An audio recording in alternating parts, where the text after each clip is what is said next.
Ei, tu sabia que 95% das pessoas que começam na pesquisa e publicação científica não preenchem os 5 principais pré-requisitos de qualquer trabalho científico?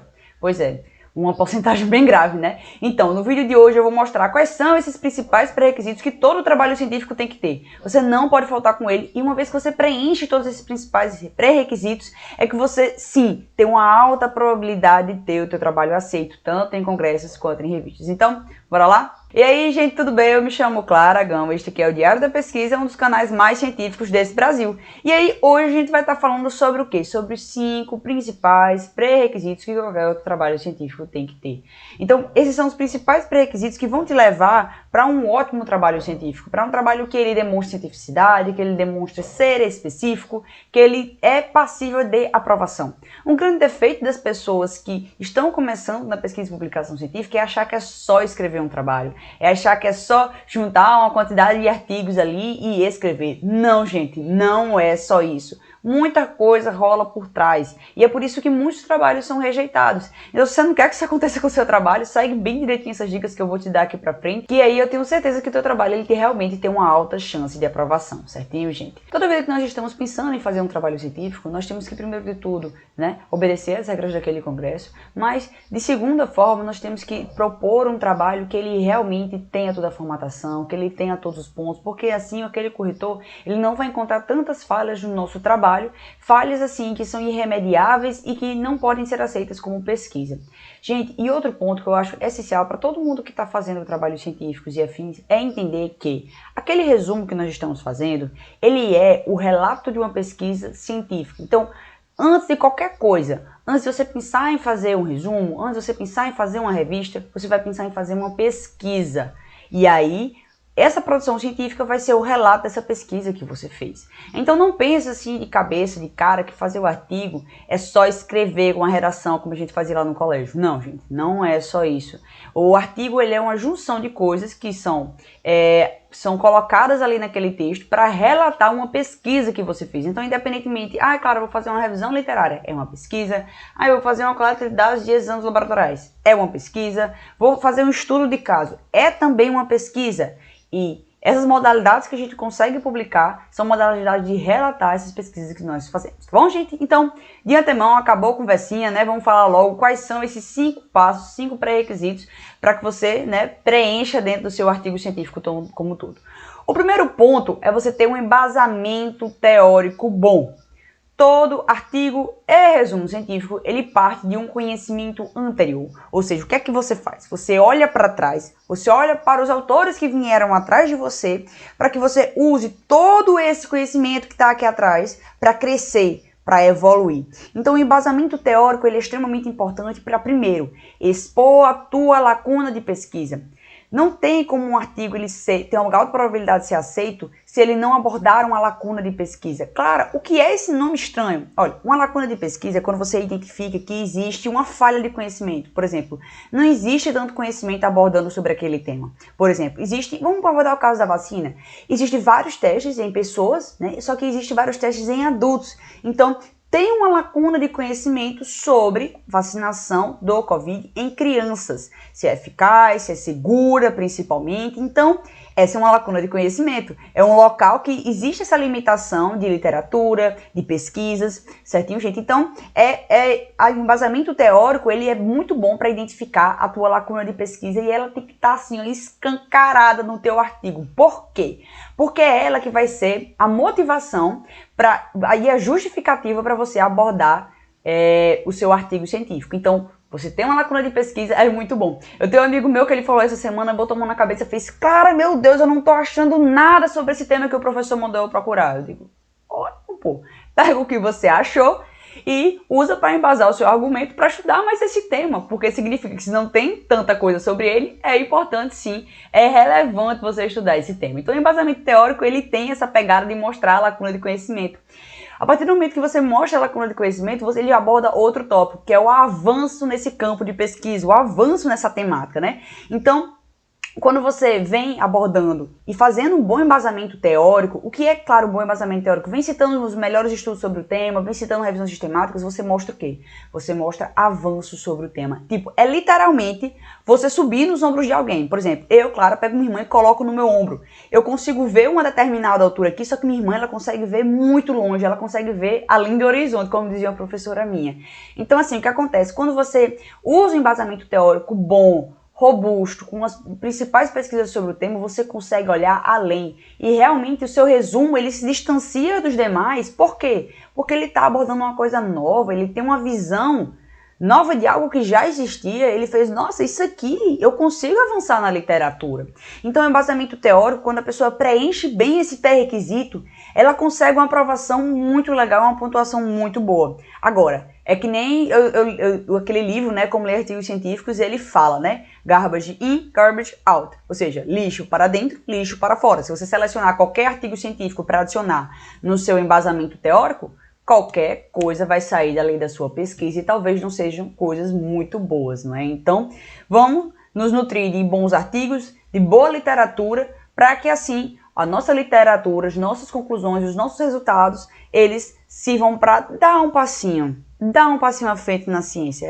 Você não precisa descobrir a cura da AIDS, não. Você precisa só dar um passinho para frente, seguir mais um pouquinho, porque aí vai dar tudo certo. É assim que né, de cada pequenininha contribuição que a ciência ela vai crescendo cada vez mais. O segundo pré-requisito que você tem que ter e que tem que manter é a sequência lógica do texto.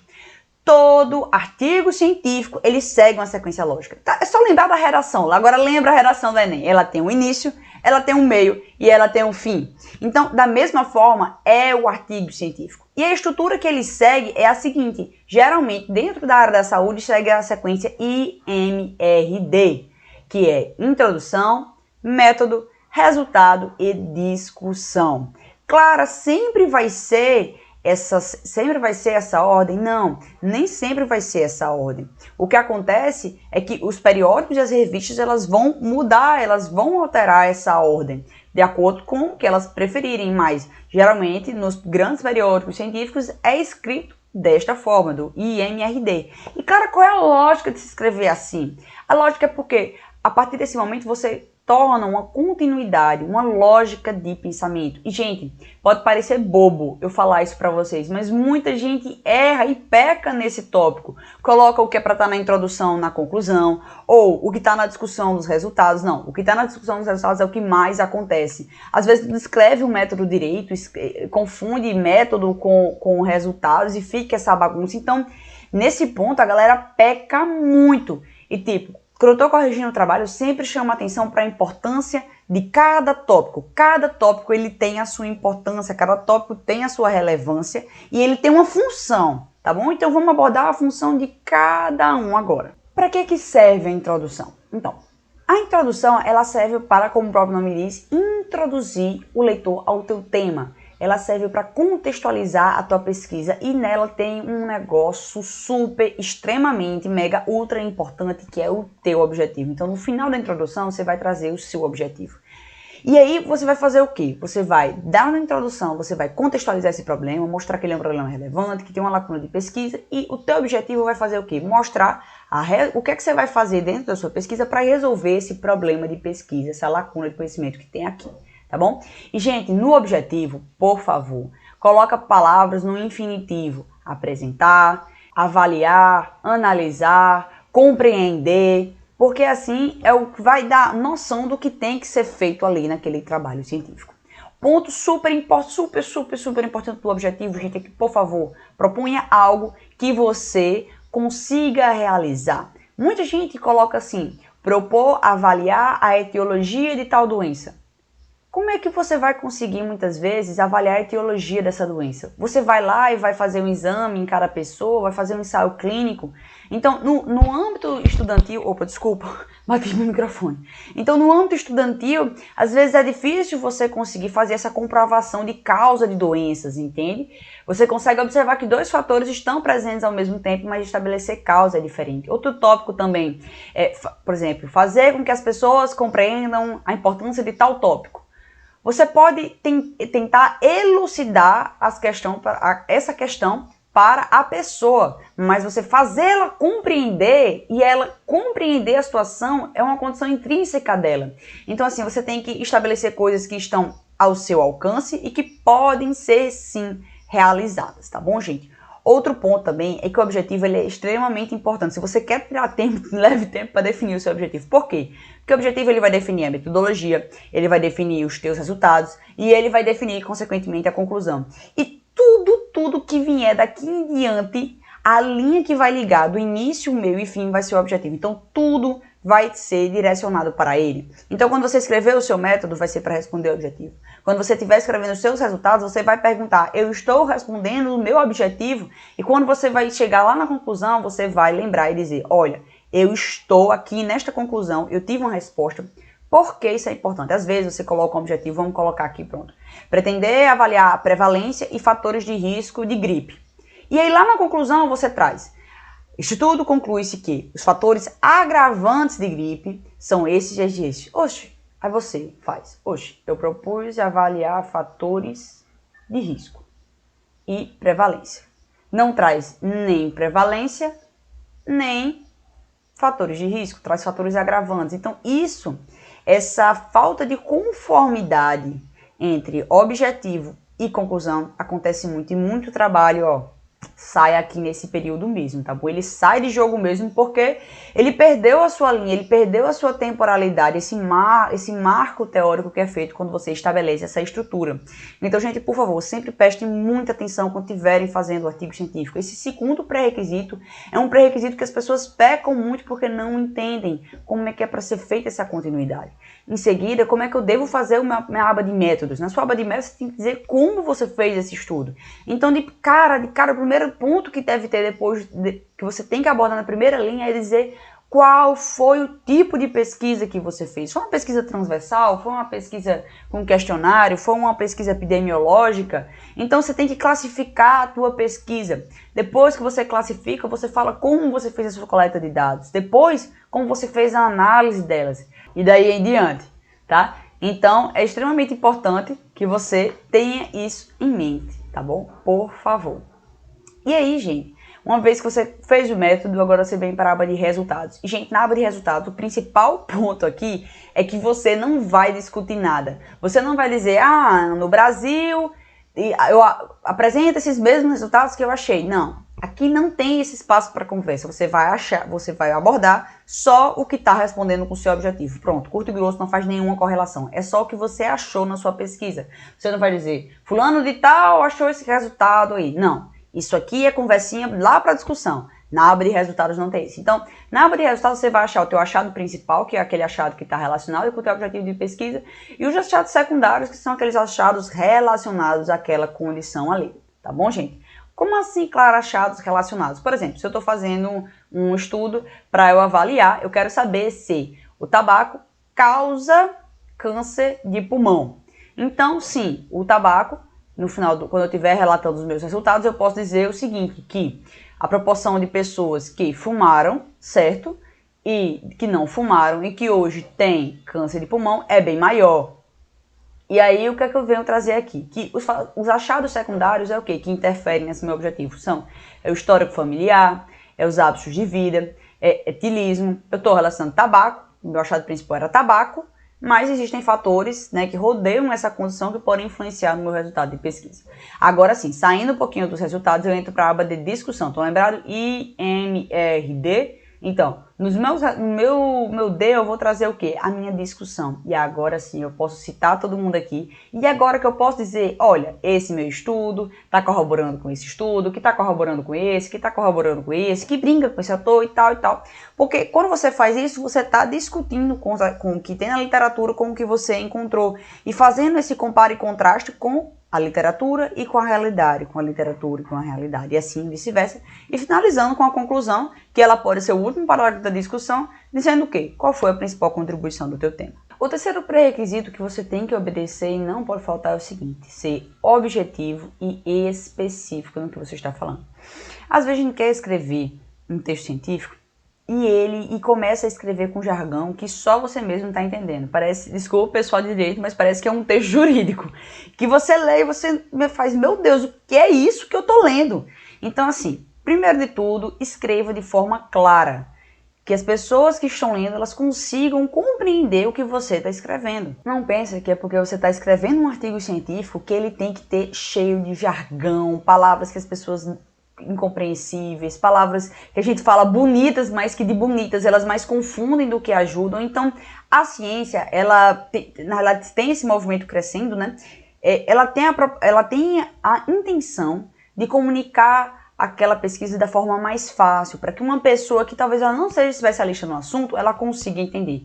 Então, você usar determinados termos, determinadas palavras, que fica confusa a interpretação, não é tão legal. Então, priorize escrever de forma fácil, de forma clara, porque quanto mais você fizer esse exercício, melhor vai ficar o seu texto, melhor as pessoas vão conseguir compreender, e o avaliador vai olhar para aquilo ali e vai dizer, nossa, isso aqui realmente tem objetividade, isso aqui realmente eu consigo entender. Isso aqui eu realmente consigo fazer correlações, estabelecer bem, fazer coisas mais específicas. Então, tchau linguagem difícil, tchau linguagem jurídica, escreve de forma clara, tá bom?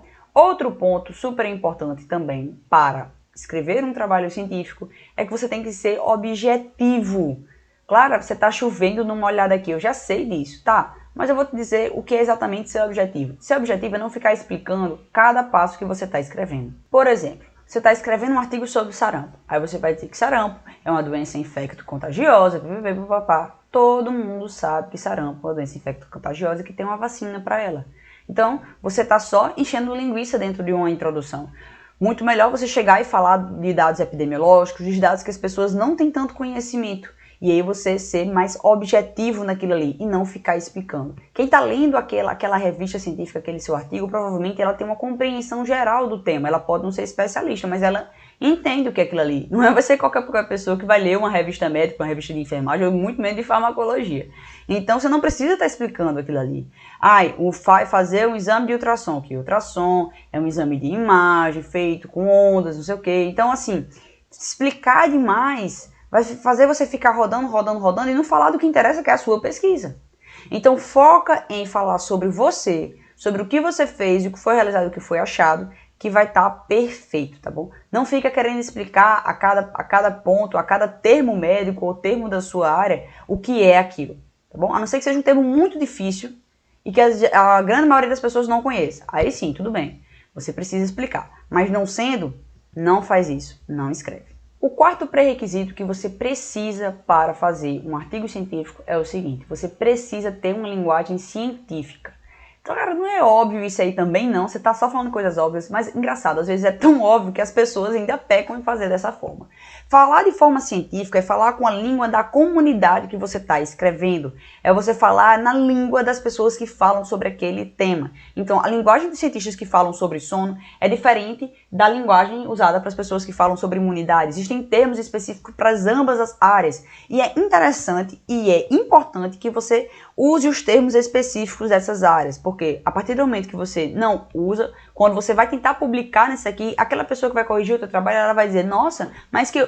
Ou ela vai dizer assim, nossa, que termo antigo, ou esse termo que a gente nem usa mais. Então, assim, é extremamente importante que você veja artigos atualizados, porque eles vão te dizer como é que é essa ordem gramatical, como é que é esse método de comunicação, porque assim você vai saber como é que está sendo realizado, como é que está sendo feita a comunicação da ciência nesses dois locais, tá bom?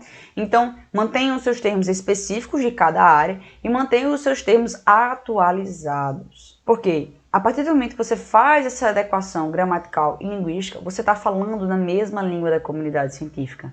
Então, isso é muito positivo e isso sim vai elevar a probabilidade do seu trabalho ser aceito. E o quinto e último ponto, não menos importante, é o quê? Você tem que fazer o referenciamento do teu trabalho.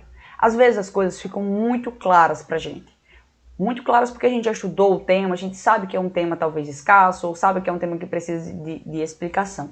Mas às vezes a gente escreve as coisas no texto e esquece de referenciar, esquece de correlacionar com quem fala aquilo ali, onde você está justificando. Então, por exemplo, Você pode dizer que, sei lá, a cirurgia otológica, ela é escassa em crianças. Vamos dar esse exemplo. Eu não sei nem se isso que eu falei tá certo. Mas você fala isso no texto e dá um ponto. Só que ficou aquele ponto perdido ali. Você tem que explicar por que você está dizendo que é escasso. Porque, claro, você está dizendo que se ele falou que esse procedimento é escasso. Agora, por quê? Então, você tem que dizer o porquê. Você tem que dizer, olha, é escasso. Porque, de acordo com o estudo tal e tal e tal, apresentou-se um baixo número de pessoas e isso é confirmado em tais e tais estudos, em tal revisão. Ponto. Então, aqui você disse porque existe essa limitação de conhecimento, não só abordou ela. Vocês estão entendendo? Faz sentido para vocês? Porque assim, gente, o que acontece é que para você tá tão claro o que você escreveu que às vezes você acha que não precisa referenciar. E muito pelo contrário, precisa sim. Por exemplo, um amigo meu estava fazendo um relato de caso e ele falou para mim, mais uma vez, eu já falei nesse vídeo, ele falou para mim que não estava achando nada sobre esse tema. Então, bastava ele colocar somente que era raro. Essa condição é rara. Não, ele precisa dizer por quê, onde é que ele tirou? Será que ele tirou da cabeça dele que essa doença era rara? Não, então diga e explique o porquê das suas condições, né? O porquê das limitações de conhecimento que você está abordando dentro do seu artigo científico. Porque assim, gente, vocês preenchendo esses 5 principais pré-requisitos que eu falei aqui, que são o quê?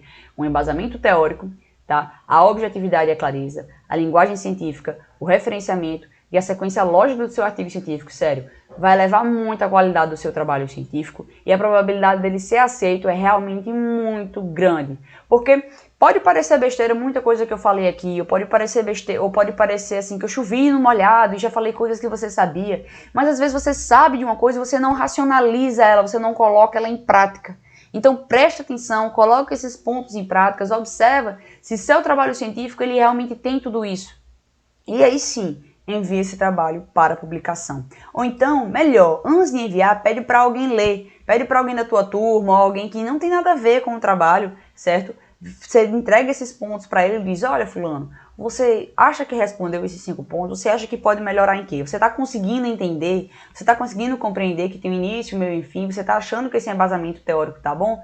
Faz essa pergunta, tá? Porque aí você vai ter o feedback, você vai conseguir fazer essas adaptações antes de mandar para publicação. Tá bom, gente? Espero que esse vídeo tenha ajudado. Não esquece de curtir, mandar para alguém esse canal. E caso, gente, parênteses, se você tiver alguma dúvida sobre esse conteúdo que eu tô abordando aqui, por favor, comenta aqui abaixo. Que como eu já falei nos vídeos passados, a sua dúvida pode ser dúvida de outra pessoa. E aí vocês fazem uma rede de autoajuda, né? Um vai ajudando o outro debaixo do vídeo, tá bom, gente? Então, é isso. Beijão, fica aí com vocês. Até a próxima semana com os próximos vídeos, porque toda semana eu tô por aqui. Tchauzinho.